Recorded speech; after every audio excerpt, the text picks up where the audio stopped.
The boardroom smelled like old money and fresh threats. That was the first thing Brett Callahan noticed when he walked into Voss Capital's 42nd floor conference room.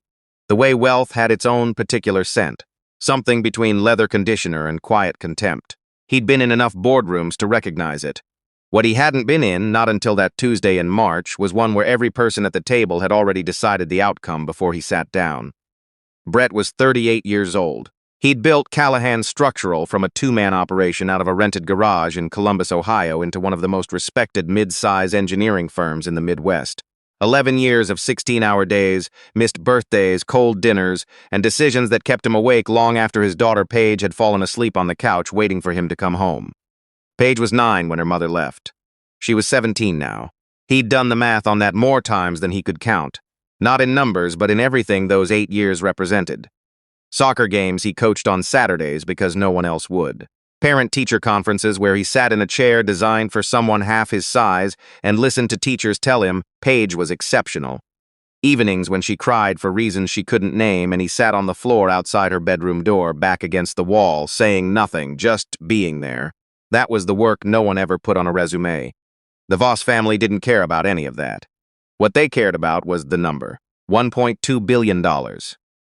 That was the proposed valuation of the infrastructure joint venture they'd been negotiating with Brett's firm for the better part of 8 months. A partnership that would have expanded Callahan Structural into 12 new markets across the Southeast, secured contracts with 3 state transportation departments, and positioned the company for a public offering within 4 years. It was the kind of deal that changed everything. Brett had known going in that the Voss family operated differently from the institutional investors he'd worked with before. They were old Charleston money, 4 generations of it, and they made no effort to conceal the fact that they evaluated people alongside their balance sheets. He'd been warned quietly by his attorney Donna Strickland, who had dealt with them on 2 previous transactions. "They'll be warm at first," she told him over the phone the week before. "Then they'll test you. Just don't flinch." He hadn't flinched in 11 years of building something from nothing. He didn't plan to start, but the thing about tests is that sometimes they don't look like tests. Sometimes they look like a welcome. The lead partner at Voss Capital was a man named Theodore Voss III. In his early 70s, silver-haired, the kind of tan you only get from a boat. He shook Brett's hand at the door with both of his own hands, patted him on the shoulder, called him son, in a way that was probably meant to sound paternal. Brett noticed but said nothing. There were 6 people on the Voss side of the table. Theodore. His son, Garrett Voss, who was about Brett's age and had the studied indifference of someone who'd never had to earn a room. 2 senior partners, a legal advisor, and a woman named Patricia Voss, Theodore's wife, who appeared to be there for reasons that had nothing to do with infrastructure contracts. The meeting started well enough. Numbers, projections, market penetration estimates. Brett had done this before. He was comfortable with the language of money, even if he hadn't grown up speaking it. The trouble began about 40 minutes in. It was Garrett who started it. He said it casually, in the middle of a discussion about organizational structure, the way someone might mention the weather. "We've looked at the leadership profile for the joint venture," he said, not quite looking at Brett. "And I think one of the questions we keep coming back to is, and I say this with respect, whether a solo operator, someone without a formal institutional background, is really the right face for something of this scale." Brett looked at him. "Solo operator." Garrett smiled. The smile of someone who'd been told his whole life that his smiles were charming. "You've done remarkable things with a regional firm. Genuinely. But $1.2 billion is a different ecosystem. Our LPs will ask questions about executive pedigree, board composition, the kind of thing that, it's not a reflection on your work, it's just the reality of how capital flows at this level." There was a pause Brett recognized. It was designed to make him explain himself, to defend his education, his background, his right to be in the room. He'd felt it before, not always this explicitly, but he'd felt it, the invisible checkpoint. Prove you belong here. He didn't take the bait. Not yet. "I understand your LPs," Brett said. "What specifically concerns them?" Theodore stepped in then, smoothly the way a man does when he's redirecting rather than retreating. "Brett, what we're really asking, and forgive my son for being blunt, it's one of his less charming qualities, is whether you've thought about what a long-term governance structure looks like for Callahan. Whether you've considered bringing in outside leadership for certain functions." "I've thought about it," Brett said. "Good." Theodore leaned forward.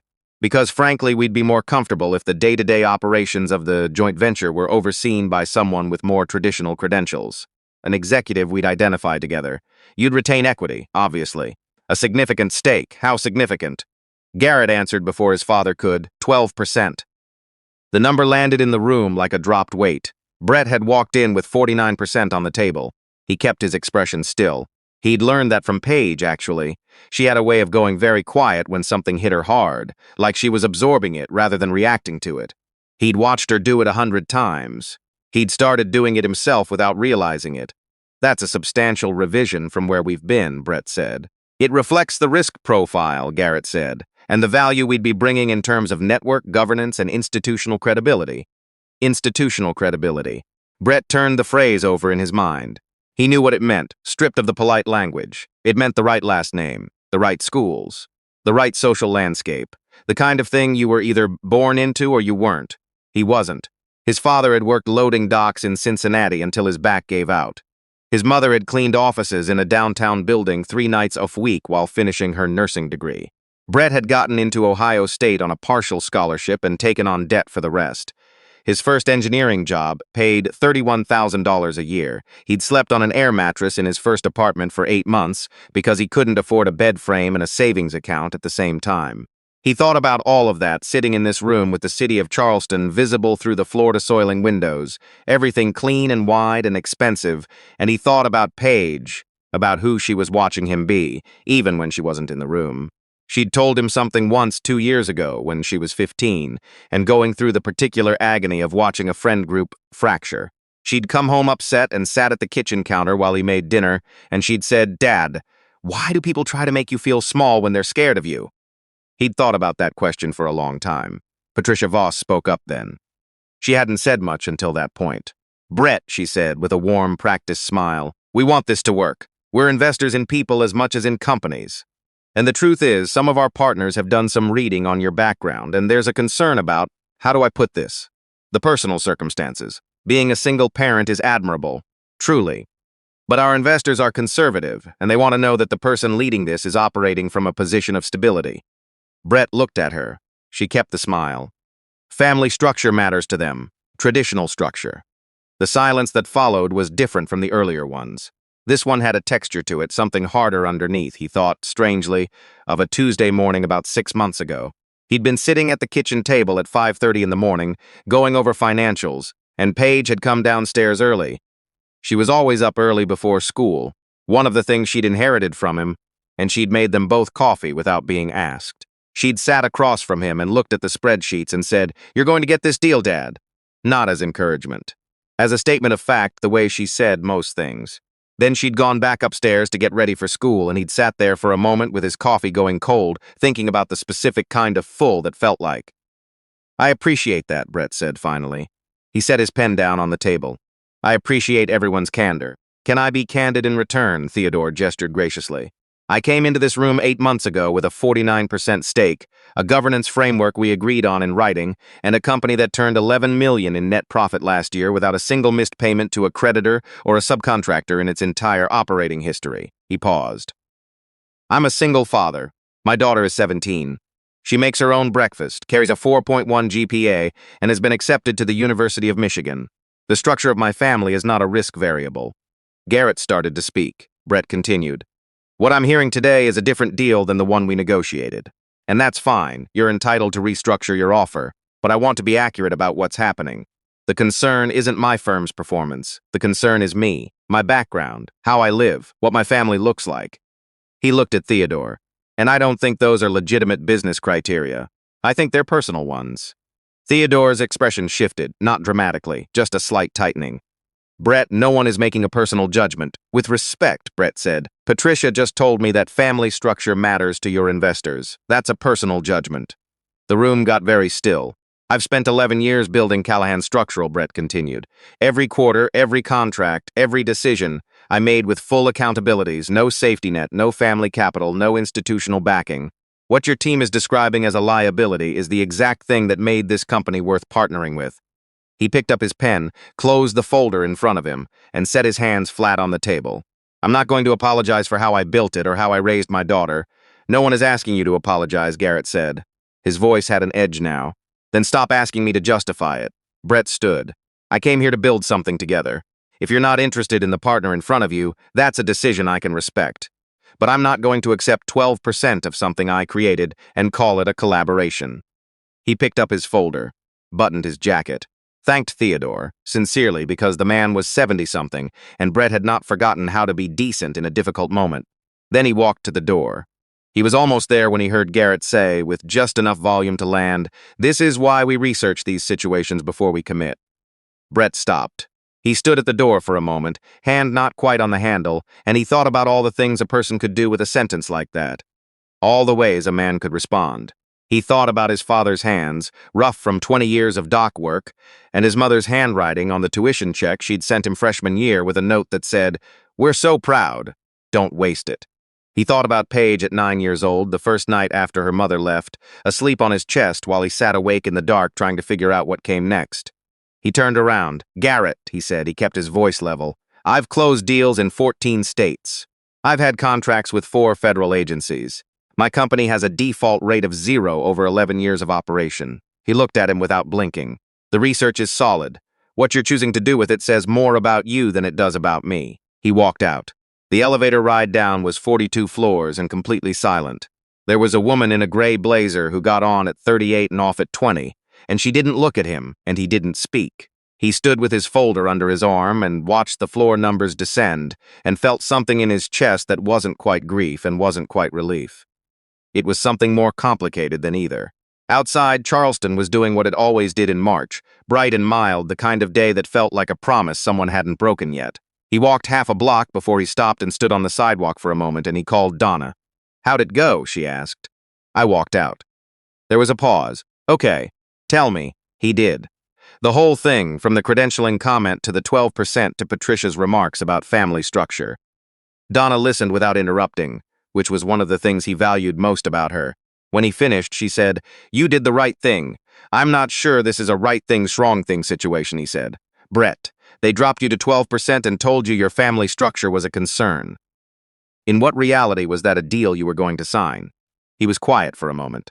"A scared one. Are you scared?" He thought about it honestly, standing on a sidewalk in Charleston in the March light, holding a folder of documents representing 8 months of his life. "No," he said. "I'm angry. That's different." "Good," Donna said. "Stay angry. I'll make some calls." He put the phone in his pocket and stood there another minute, and then he did something he almost never did in the middle of a workday. He called Paige. She picked up on the second ring. She was in study hall. He could tell from the particular quality of the background quiet. "Dad? What's wrong?" "Nothing's wrong," he said. "I just wanted to hear your voice." A pause. Then, "You walked out of the meeting, didn't you?" He laughed, one short, real laugh. "How did you know that? Because you only call me in the middle of the day when something big happens." Another pause. "Are you okay?" "Yeah," he said. And he meant it. "I'm okay, good." He could hear her settling back into whatever she'd been doing. "Then I'll see you for dinner. I was going to make that pasta thing. You don't have to." "I know I don't have to, Dad. I want to." "A beat. You're not going to fall apart over this. You never do." She hung up. He stood on the sidewalk for another moment, long enough to let that land. The drive back to the airport was 2 hours, and he used most of it thinking, not about what he'd lost. Though he thought about that too, in the clear-eyed way he'd learned to think about hard things, but about what the meeting had actually been. About the moment Garrett had said institutional credibility and meant something else entirely. About Patricia Voss and her careful smile and her careful language. About the particular cruelty of being made to feel that the choices you'd made, the sacrifices, the years of showing up alone in a room designed for someone with more, that all of it somehow disqualified you. He'd been disqualified before. Not always this explicitly, but he'd felt the version of it that was more subtle, the door that didn't quite open, the conversation that didn't quite include him. He'd built around it every time. Found the other door. He would find it again. What he hadn't expected, and this is the part he kept coming back to, somewhere over the Carolinas at 30,000 feet, was how clean it would feel. Not good, not right away. But clean. Like something that had been sitting crooked had finally been set down. He'd walked into that room carrying 8 months of work and a number that could have changed the trajectory of everything he'd spent 11 years building. He'd walked out carrying something else.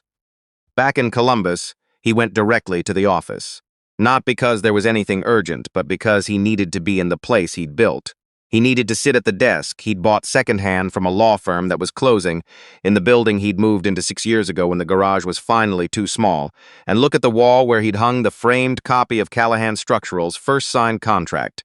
A parking structure in Dublin, Ohio, $400,000, and remember what the beginning had looked like. His operations director, a steady and perceptive woman named Frances who had been with him for 7 years, appeared in his doorway about 15 minutes after he arrived. She looked at him the way people do when they already know the news.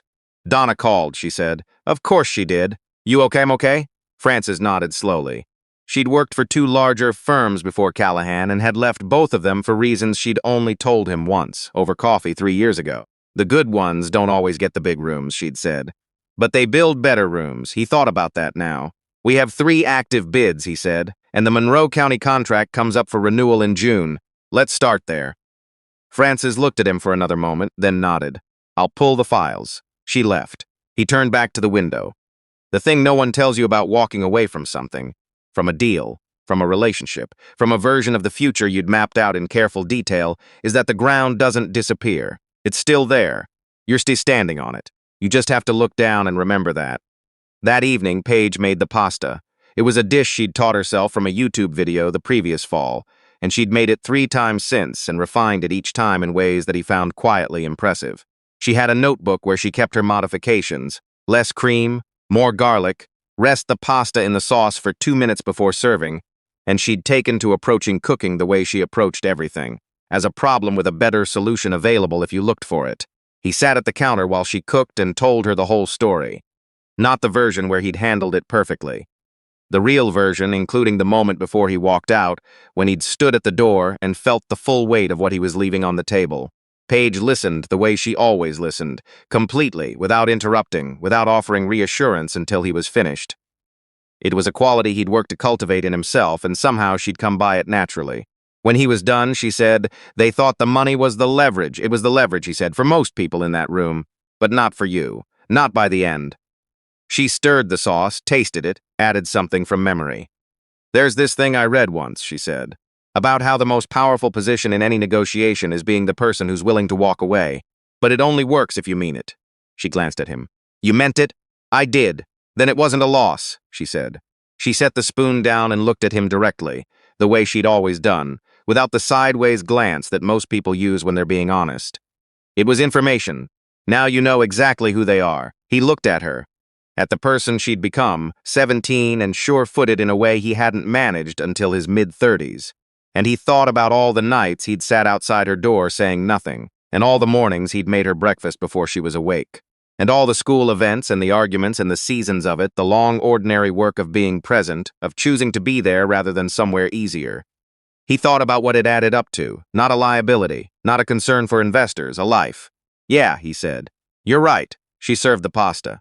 They ate at the kitchen table with the overhead light too bright the way it always was, because neither of them had ever gotten around to getting a softer bulb, and they talked about her college visit to Ann Arbor coming up in April, and about a documentary she wanted to watch later, and about whether the old oak tree in the backyard was going to need to come down this summer. Normal things, ordinary things. The kind of things that don't make headlines and don't appear in deal memos and don't get discussed in 42nd-floor conference rooms overlooking the harbor. The kind of things that are, nonetheless, what everything is actually built on. 3 weeks later, Brett received a call from a regional infrastructure fund based in Atlanta. A smaller operation, but well-capitalized, relationship-driven, built by a woman named Sylvia Crane who had started her career as a civil engineer before moving into finance and who had, he would later learn, been quietly watching Callahan Structural for 2 years. They met for lunch in Atlanta. No conference rooms, no side tables, full of advisors. Just 2 people across a table with a shared understanding of how things got built. The conversation lasted 3 hours. By the end of it, they'd sketched out the framework for a partnership that valued Callahan Structural at $900 million. Less than the Voss number, but structured with a 43% equity stake. A governance model Brett controlled, and a growth timeline that was aggressive but honest. He signed the letter of intent on a Thursday afternoon. He didn't call anyone right away. He sat in his car in the parking structure of a building in Midtown Atlanta, a structure he'd noticed on his walk-in, assessed professionally and automatically the way he always did. noted its load-bearing design with the particular satisfaction of someone who understood what it took to make something hold, and he sat with it for a few minutes. Then he called Paige. "It happened," he said when she picked up. She already knew what he meant. "Was it the right one?" "Yeah," he said. "It was the right one." "Good," she said, and he could hear the smile in it, quiet and certain, the same way she said most things. "I knew it would be." He drove back to the airport through Atlanta traffic, and he thought about the Voss conference room and the smell of it, that particular mix of leather and condescension, and he thought about Garrett's face when Brett had turned around at the door. He didn't think about it with anger anymore. Anger had done its job, gotten him out of the room, kept his spine straight, given him something to burn through on the drive to the airport that day in Charleston. What he felt now was something quieter. He'd walked into that building with everything he had, and they'd tried to make him feel like it wasn't enough. And he'd walked out knowing something they never would. That the thing they were trying to make him doubt was the same thing that had gotten him there in the first place. You don't apologize for that. You build with it.